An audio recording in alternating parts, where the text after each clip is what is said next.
PFI पे एक छापा और फिर हो जाएगा दी एंड। सरकार आने वाले दिसंबर तक इस संगठन पे लगा सकती है बैन। इसी की वजह से अभी सबूत जुटा रही है एजेंसियां। जी हां, इस्लामिक संगठन पॉपुलर फ्रंट ऑफ इंडिया यानी कि पीएफआई की उल्टी गिनती शुरू हो गई है। आपको बता दें, देश की जांच एजेंसियां तो इसके खिलाफ ऑपरेशन ऑक्टोपस चला रही हैं। साथ ही सरकार ने भी इस संगठन पर प्रतिबंध लगाने की तैयारी कर ली है। बताया गया है ये फैसला पार्लियामेंट के विंटर सेशन में लिया जा सकता है। आपको बता दें, संसद का ये विंटर सेशन नवंबर या दिसंबर में शुरू होगा। आपको बता दें, इस इस्लामी संगठन पर टेरर फंडिंग से देश के कई शहरों में दंगे फैलाने और हत्याओं का आरोप है। बताया गया है केंद्र सरकार इसे प्रतिबंधित करने से पहले संगठन के बड़े पद अधिकारियों पर शिकंजा कसना चाह रही है। साथ ही सरकार उनके फाइनेंशियल सोर्स को भी ब्लॉक करना चाहती है। जानकारी के मुताबिक आपको बता दें, अब तक इस संगठन के पद अधिकारियों पे 2 रेड हो चुकी है। वहीं अगली और आखिरी बड़ी रेड कार्यकर्ताओं पे की जा रही है। केंद्रीय जांच एजेंसी से जुड़े सूत्र ने बताया है कि केवल देश में नहीं बल्कि पश्चिमी देशों में भी सुरक्षा एजेंसियां एक्टिव हैं। विदेशों में भी गिरफ्तारियां हो सकती हैं। बताया गया है देश की सभी जांच एजेंसियां कई महीनों से इस एक्शन प्लान की तैयारी कर रही थी। दैनिक भास्कर की तरफ से जो जानकारी दी गई है उसमें ये भी बताया गया है कि देश में ऐसा पहली बार हुआ है कि किसी ऑपरेशन में सभी जांच एजेंसियां शामिल हैं। इस ऑपरेशन में शामिल सभी एजेंसियों को एक टेबल पर लाया गया, यानी कि ताकि अच्छे से प्लानिंग हो सके। बताया गया है एनआईए, ईडी और एटीएस साथ ही रॉ पुलिस और सीआरपीएफ के अफसरों की 4 से 5 बार मीटिंग हुई। इसी कड़ी में 15 से 16 राज्यों में फैले पीएफआई नेटवर्क की पहचान की गई, फिर इसे सभी एजेंसियों से शेयर किया गया। साथ ही बताया गया है कंफ्यूजन न हो इसीलिए एक्शन से पहले ही ये तय किया गया कि कौन सी एजेंसी कहां छापे मारेगी। छापेमारी के पहले फेज में पीएफआई के बड़े पदाधिकारियों को टारगेट करके पुख्ता सबूत जमा किए गए। वहीं छापेमारी की दूसरी कड़ी में मंगलवार को उन लोगों को पकड़ा गया जो संगठन में छोटी पोस्ट पर थे। वहीं जानकारी के मुताबिक अब छापेमारी की तीसरी कड़ी में अवैध गतिविधियों में लिप्त कार्यकर्ताओं पर शिकंजा कसा जाएगा। ताज़ा जानकारी में बताया गया है इस पीएफआई संगठन पर 2 तरीके से बैन लग सकता है। पहला तरीका ये हो सकता है कि गृह मंत्रालय सीधे इसे कुछ सालों के लिए प्रतिबंधित घोषित कर दे। वहीं दूसरा तरीका ये हो सकता है कि सीधे कोर्ट से ही इसे प्रतिबंधित घोषित करवा दिया जाए। बताया गया है बैन लगाने के बाद कोर्ट में सबूतों की कमी से पीएफआई संगठन फायदा न उठा ले, इसीलिए देश की जांच एजेंसियां पहले ही पुख्ता सबूत जुटा लेना चाहती है।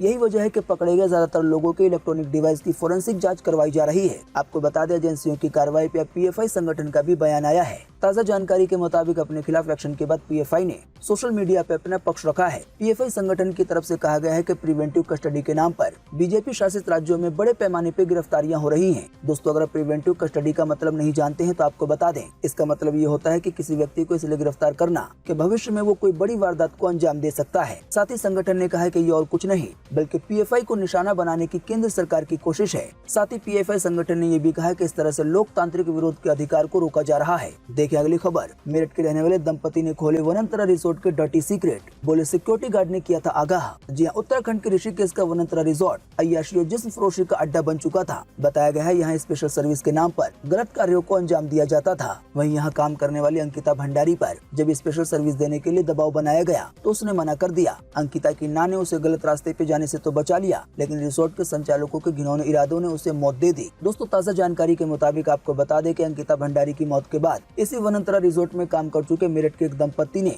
रिजॉर्ट के सारे डर्टी सीक्रेट से पर्दा उठाया है। उन्होंने बताया है कि कैसे स्पेशल सर्विस के नाम पर यहाँ जिस्म फरोशी और नशे का कारोबार चलता था। साथ ही दंपति ने ये भी बताया यहाँ बाहर से लड़कियों को बुलाया जाता था जिनकी रिजॉर्ट के रजिस्टर में एंट्री तक नहीं की जाती थी। यही नहीं, मेरठ के दंपति ने रिजॉर्ट के संचालक पुलकित आर्य पे गंभीर आरोप लगाते हुए कहा है कि वो रिजॉर्ट में काम करने वाली लड़कियों को बुरी नजर से देखता था। साथ ही बताया कि कर्मचारियों के साथ मारपीट भी करता था। देखिए अगली खबर। राजस्थान में लंपी वायरस से 25 हिरणों की हुई मौत। आंख और शरीर पे गांठें बन रही हैं, पैरों में सूजन के बाद पड़ जा रहे हैं कीड़े। जी हां, राजस्थान में गायों के लिए काल बनकर आया। लंपी वायरस अब हिरणों में फैल रहा है। जानकारी के मुताबिक पिछले 1.5 महीने में इस बीमारी से 35 हिरण संक्रमित हुए हैं। इस खबर के बाद पशुपालन विभाग में खलबली मच गई है। आनंद फानन में मौके पे टीम भेजी गई है। अब हिरणों के सैंपल लिए जा रहे हैं। देखिए अगली खबर। दलित छात्र की मौत पर थमा बवाल। साथ ही औरैया में पुलिस की गाड़ी फूंकने वालों का वीडियो भी आया है सामने। 9 लोग हो चुके हैं गिरफ्तार। जी हां, यूपी के औरैया में टीचर की पिटाई से दलित छात्र की मौत के बाद बीते सोमवार को जमकर उपद्रव हुआ। गाँव में बच्चे का शव पहुँचने के बाद गुस्साए ग्रामीणों ने पुलिस की गाड़ी फूंक दी, साथ ही पुलिस पे पथराव भी किया।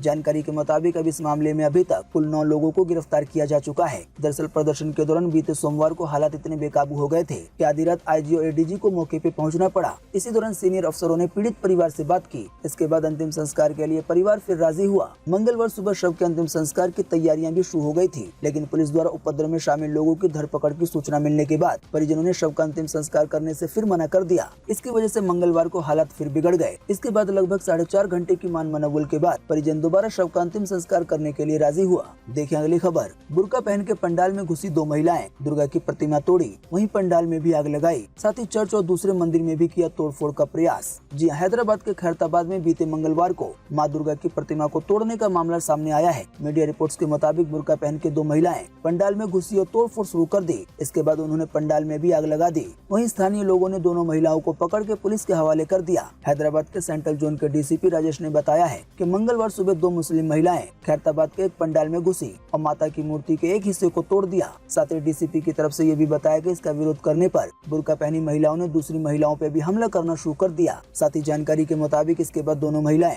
एक चर्च में गई और वहाँ पर भी तोड़फोड़ करने की कोशिश की। बताया गया है जब वहाँ पे उनका विरोध किया गया तो दोनों महिलाएं एक हनुमान मंदिर पहुंची और यहाँ पर भी एक मूर्ति को तोड़ने की कोशिश की। अब महिलाओं को पकड़ने के बाद मामले की जांच की जा रही है। देखें अगली खबर। बुर्का नहीं पहनने पे पत्नी की गई हत्या, पति ने ही चाकू से गला रेता। 3 साल पहले इकबाल और रूपाली ने की थी लव मैरिज। जी हां, मुंबई में एक मुस्लिम युवक ने अपनी हिंदू पत्नी की गला रेत कर हत्या कर दी है। शुरुआती जांच से पता चला है कि पत्नी ने अपने ससुराल में मुस्लिम रीति रिवाज मानने और बुर्का पहनने से मना कर दिया था। जानकारी के मुताबिक मुंबई के तिलक नगर इलाके के रहने वाले इकबाल मोहम्मद शेख ने 3 साल पहले 23 साल की रूपाली नाम की हिंदू लड़की से लव मैरिज की थी। दोनों का 2 साल का एक बेटा भी है। बताया गया है शादी के बाद रूपाली पे ससुराल में मुस्लिम रीति रिवाज को मानने और बुर्का पहनने का दबाव बनाया जा रहा था। इसे लेकर इकबाल और रूपाली का झगड़ा भी होने लगा था। वहीं दोनों पिछले कुछ महीने से अलग रह रहे थे। हालांकि दोनों की फोन पे बातचीत होती थी, लेकिन अब पति ने इस बड़ी वारदात को अंजाम दे दिया है। वैसे तो इकबाल रूपाली की हत्या करने के बाद फरार हो गया था। हालांकि थोड़ी देर बाद ही उसे ढूंढ के गिरफ्तार कर लिया गया। देखें अगली खबर। इंदौर में 100 साल की मां को सड़क पे छोड़ा, पुलिस ने पहुंचाया वृद्धाश्रम। हालांकि बाद में बेटा फिर मां को लेने के लिए पहुंचा।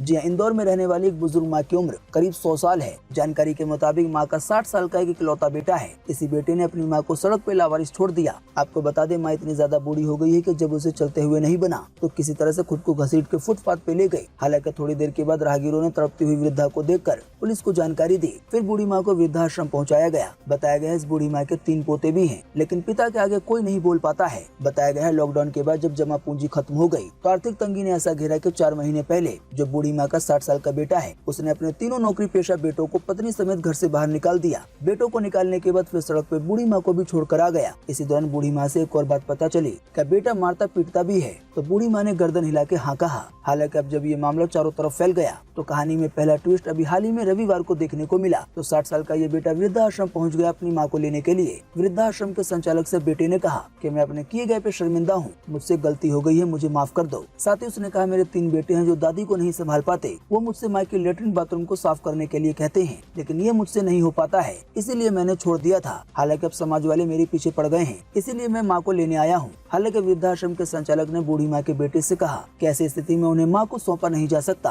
आप अब पुलिस या प्रशासन से संपर्क करें। दोस्तों अगली खबर के बारे में बताने से पहले आपके लिए एक बड़ा सर्वे और एक बड़ा सवाल इसी खबर से जुड़ा हुआ। दोस्तों आपको इसी वीडियो के नीचे कमेंट बॉक्स में कमेंट करके बताना है कि बेटे को माँ दोबारा वापस मिलनी चाहिए या नहीं। इस पर आपकी पर्सनल राय क्या है? वीडियो को देखने के बाद नीचे कमेंट बॉक्स में अपना जवाब जरूर लिखें। आपके दिए गए जवाब से काफी कुछ पता चलता है। देखें अगली खबर। उद्धव ठाकरे को सुप्रीम कोर्ट से लगा झटका। कोर्ट ने कहा चुनाव आयोग ही तय करेगा कि असली शिवसेना किसकी है। जी हां, शिवसेना विवाद में बीते मंगलवार को देश के सबसे बड़े कोर्ट यानी कि सुप्रीम कोर्ट से एकनाथ शिंदे गुट को बड़ी राहत मिली। कोर्ट ने पार्टी पे शिंदे गुट के दावे को लेकर चुनाव आयोग की कार्रवाई पे लगी रोक को हटा दिया। बताया गया है चुनाव आयोग शिवसेना के चुनाव चिन्ह पे फैसला कर सकता है। जाहिर बात है ये उद्धव ठाकरे के लिए बड़ा झटका है, क्योंकि उद्धव ठाकरे ने इस मामले में विधायकों की योग्यता का फैसला होने तक इलेक्शन कमीशन की कार्रवाई पे रोक लगाने की मांग की थी। हालांकि अब कोर्ट ने इस मांग को हटा दिया है। साथ ही कह दिया है कि अब चुनाव आयोग ही तय करेगा कि शिवसेना पार्टी किसकी है, शिंदे की या ठाकरे की। देखें अगली खबर। दिल्ली में कांग्रेस नेता ने एयर होस्टेस से किया रेप। पीड़ित ने आरोपी को कमरे में लॉक किया,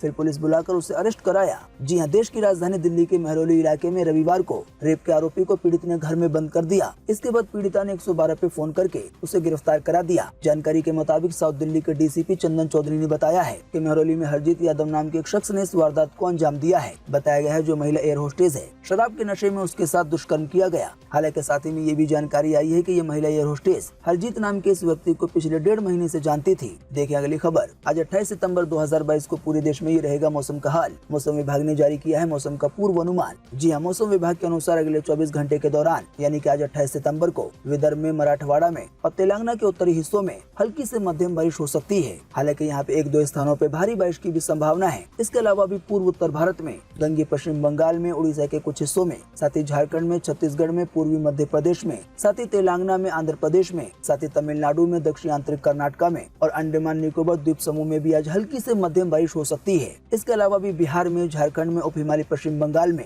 मध्य प्रदेश के भी कुछ हिस्सों में, कोंकण में, गोवा में, गुजरात में, केरल में, साथ ही लक्षद्वीप में, साथ ही उत्तरी आंतरिक कर्नाटका में, उत्तराखंड में और उत्तर प्रदेश के भी 1-2 स्थानों पर आज हल्की बारिश की संभावना है। देखिए अगली खबर। हरियाणा सीएम के गांव में स्कूल को ताला लगाया गया। गेट पर ही धरना देके बैठी छात्राएं। कहा 4 विषयों के अध्यापक नहीं है तो फिर कैसे पास होंगे। जी हां, मुख्यमंत्री मनोहर लाल रोहतक जिला के स्थित गाँव निंदाना में छात्राओं ने अध्यापकों की कमी के चलते राजकीय कन्या वरिष्ठ माध्यमिक विद्यालय के गेट पर ताला जड़ दिया। उनकी मांग है कि जल्द से जल्द टीचरों की कमी पूरी की जाए ताकि उनकी पढ़ाई प्रभावित न हो। बताया गया अध्यापकों का ट्रांसफर होने के कारण पिछले काफी समय से 4 अध्यापकों की कमी है, जिसके कारण छात्र नाराज हैं। देखें अगली खबर। देश के सबसे बड़े कोर्ट यानी कि सुप्रीम कोर्ट की सुनवाई आज से घर बैठे ही देख और सुन सकेंगे लोग। जी हां, अब लोग घर बैठे ही सुप्रीम कोर्ट की सुनवाई को देख और सुन सकते हैं। ताज़ा जानकारी के मुताबिक सुप्रीम कोर्ट ने आज मंगलवार 27 सितंबर से संविधान पीठ के सामने लगे मामलों की सुनवाई के लाइव टेलीकास्ट की व्यवस्था की है। बताया गया इन मामलों में ईडब्ल्यूएस आरक्षण, साथ ही में महाराष्ट्र शिवसेना विवाद, वहीं दिल्ली और केंद्र के कई मामलों पर सुनवाई होगी। सुप्रीम कोर्ट की सुनवाई को देखने और सुनने के लिए आपको वेबकास्ट की ऑफिशियल वेबसाइट पे जाना होगा। इसका ऑफिशियल लिंक आपकी स्क्रीन पे दिखाया जा रहा है। सूत्रों के मुताबिक बताया गया है ये लिंक सिर्फ सुनवाई देखने और सुनने के लिए होगी।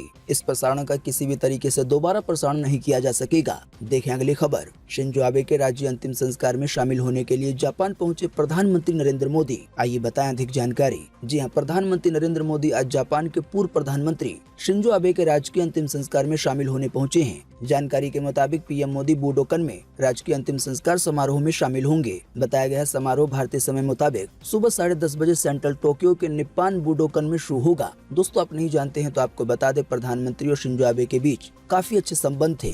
जिस समय शिंजो आबे की मृत्यु हुई थी उस समय शिंजो आबे के निधन पर शोक प्रकट करते हुए पीएम मोदी ने उन्हें प्रिय मित्र बताया था। साथ ही पीएम मोदी ने कहा था कि जापान के पूर्व प्रधानमंत्री ने दुनिया को बेहतर स्थान बनाने के लिए अपना जीवन समर्पित कर दिया था। वैसे दोस्तों, आप नहीं जानते तो आपको ये भी बता दें कि जापान के पूर्व प्रधानमंत्री शिंजो आबे का निधन 8 जुलाई 2022 को हुआ था। आपको बता दें, उस समय वो एक स्पीच दे रहे थे, तभी एक व्यक्ति ने उन्हें गोली मार दी। हालांकि उनका फ्यूनरल आज 27 सितंबर 2022 को है। जैसा कि अभी हमने आपको बताया कि पीएम मोदी के संबंध शिंजो आबे से काफी अच्छे थे। इसी की वजह से पीएम मोदी फ्यूनरल में शामिल होने के लिए गए हैं। देखें अगली खबर। पहली बार आसमानी चट्टान यानी कि एस्टेरॉयड से टकराया नासा का स्पेसक्राफ्ट। धरती को बचाने का महा टेस्ट हुआ सफल। 5 अरब किलो के एस्टेरॉयड का रास्ता बदलने की कोशिश की गई। जी हां, भारतीय समय अनुसार तारीख 27 सितंबर, वही समय सुबह के 4:44 पर धरती से लगभग 1.1 करोड़ किलोमीटर दूर नासा का अंतरिक्ष यान डिमोर्फोस नामक एक एस्टेरॉयड से टकराया। दोस्तों, आप हमारे मुख्य समाचार अगर रोजाना देखते होंगे तो आपको पता होगा कि नासा का पूरा मिशन क्या है। आप नहीं जानते हैं तो आपको इन शॉर्ट में बता दें कि अमेरिकी स्पेस एजेंसी यानी कि नासा का अंतरिक्ष यान डार्ट यानी डबल रिडायरेक्शन टेस्ट अंतरिक्ष में मौजूद एक एस्टेरॉयड डिमोर्फोस से टकराया। नासा के अनुसार ये डार्ट एयरक्राफ्ट करीब 22.5 हजार किलोमीटर घंटे की रफ्तार से एस्टेरॉयड यानी कि आसमानी चट्टान से टकराया। आपको बता दें, इस टक्कर का मकसद उस एस्टेरॉयड को नष्ट करना नहीं बल्कि उसकी ऑर्बिट यानी कि एक तरह से उसके रास्ते में बदलाव करना था। आपको बता दें, किसी एस्टेरॉयड से टकराने वाला दुनिया का पहला मिशन था। इसके टकराने के बाद लोगों के मनों में एक बड़ा सवाल है कि क्या ये नासा का मिशन कामयाब हुआ या नहीं। तो जानकारी के मुताबिक एस्टेरॉयड से टक्कर का मिशन का पहला हिस्सा कामयाब रहा है। पहले हिस्से का मतलब यह है कि ये फाइनली एस्टेरॉयड से टकरा गया है। हालांकि इस मिशन का दूसरा या कह लें मेन लक्ष्य यानी कि अभी ये जानना बाकी है कि एस्टेरॉयड की टक्कर से उसकी ऑर्बिट में कितना बदलाव हुआ है। यानी कि नासा का स्पेसक्राफ्ट जिस एस्टेरॉयड से टकराया है, क्या उसने अपना रास्ता बदला है या नहीं। इसके बारे में बताया गया है कि वैज्ञानिक अगले 2 महीने एस्टेरॉयड की स्पीड और मूवमेंट की निगरानी करेंगे और इसका कैलकुलेशन करेंगे। आसान सी भाषा में कहें तो अगले 2 महीने के बाद इस बारे में कुछ जानकारी मिल पाएगी कि नासा एस्टेरॉयड का रास्ता बदलने की कोशिश में कितना कामयाब हुआ है। साथ ही बताया गया है इस मिशन का और अच्छे से पता सन 2024 में यूरोपियन स्पेस एजेंसी के स्पेसक्राफ्ट हेरा के आसमानी चट्टान यानी कि डिमोर्फोस एस्टेरॉयड पर जाने पे पता चलेगा। बताया गया है यूरोपियन स्पेस एजेंसी का ये हेरा एयरक्राफ्ट सन 2026 तक वहां पहुंचेगा। हालांकि दोस्तों, इसके बावजूद भी 2 महीने के बाद इसकी थोड़ी बहुत जानकारी मिल जाएगी, क्योंकि वैज्ञानिक यहीं से कैलकुलेशन के आधार पर इसका पता लगाएंगे। दोस्तों, अगर सच में इस एस्टेरॉयड का रास्ता बदल जाता है तो साइंस की दुनिया में एक बड़ा कारनामा दर्ज होगा। बाकी आपको बता दें, नासा के 360 के ट्विटर हैंडल से स्पेसक्राफ्ट के टकराने के समय का एक वीडियो भी जारी किया गया है। जिसे आप अपनी स्क्रीन पर भी देख सकते हैं।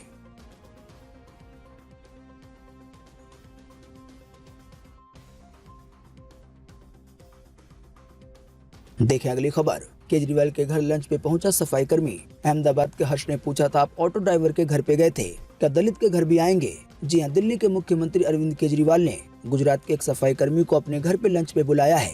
अभी हाल ही में सोमवार को जब ये व्यक्ति अपने परिवार के साथ दिल्ली पहुंचा तो राघव चड्ढा उसे एयरपोर्ट पे लेने पहुंचे थे। वहीं जब हर्ष अरविंद केजरीवाल के पास पहुंचा तो उन्होंने उसे गले लगा लिया। जाहिर बात है, इस पल ने हर्ष को भावुक कर दिया। आपको बता दें, पूरा मामला ये है कि गुजरात के अहमदाबाद के टाउन हॉल में अरविंद केजरीवाल सफाई कर्मियों से बातचीत कर रहे थे। इसी दौरान हर्ष ने अरविंद केजरीवाल से अपने घर पे खाना खाने का सवाल पूछा, जिसपे केजरीवाल ने कहा कि मैं आपके परिवार के लिए दिल्ली के टिकट भेजूंगा, पहले आप मेरे घर पे आएं, उसके बाद जब मैं अहमदाबाद आऊंगा तब आपके घर पे जरूर आऊंगा। तो फाइनली सोमवार को केजरीवाल ने अपना वादा पूरा किया। देखें अगली खबर। किस तरह से हुई थी अंकिता भंडारी की मौत? फाइनली पोस्टमार्टम की रिपोर्ट में हुए हैं कई खुलासे। जी हां, उत्तराखंड के पौड़ी जिले के गंगा के भोगपुर स्थित अंकिता भंडारी की पोस्टमार्टम की रिपोर्ट सोमवार को एसआईटी को मिल गई।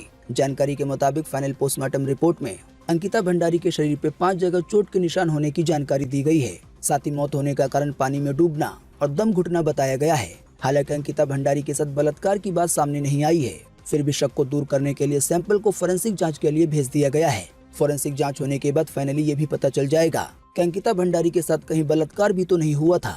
देखें अगली खबर। रूस के एक स्कूल में की गई फायरिंग, 11 छात्रों समेत 15 लोगों की हुई मौत। मारे गए छात्रों की उम्र 11 साल से कम है। जी हां, रूस के इजेवस्क शहर में एक स्कूल में सोमवार को एक बंदूकधारी ने फायरिंग की। बताया गया है घटना में अब तक 15 लोगों की मौत हो चुकी है, जबकि 24 घायल हैं। इस घटना में सबसे बड़ी जानकारी ये आई है कि मारे गए लोगों में 11 छात्र हैं और इन सभी की उम्र 11 साल से भी कम बताई जा रही है। इसके अलावा 2 स्कूल टीचर और 2 सिक्योरिटी गार्ड्स भी मारे गए हैं। देखिए अगली खबर। बीते रोज एक बार फिर से मिले 3200 से ज्यादा नए मामले कोरोना वायरस के। इसी दौरान फिर गई 10 लोगों की जान कोरोना के कारण। जी हां, बीते रोज लगभग 24 घंटे में एक बार फिर से 3200 से ज्यादा नए मरीज मिले हैं कोरोना वायरस के। इन नए मरीजों के मिलने के बाद अब देश में एक्टिव केसों की संख्या 39,770 हो गई है। यानी कि अब देश में इतने ही कोरोना के मरीज बचे हुए हैं। साथ ही जैसा कि हमने आपको बताया, 10 लोगों की जान फिर गई है कोरोना के कारण। हाँ, लेकिन अच्छी बात ये रही कि इसी दौरान 4200 से ज्यादा लोग ठीक भी हुए हैं। वीडियो देखने के लिए आपका बहुत बहुत धन्यवाद। Thanks for watching.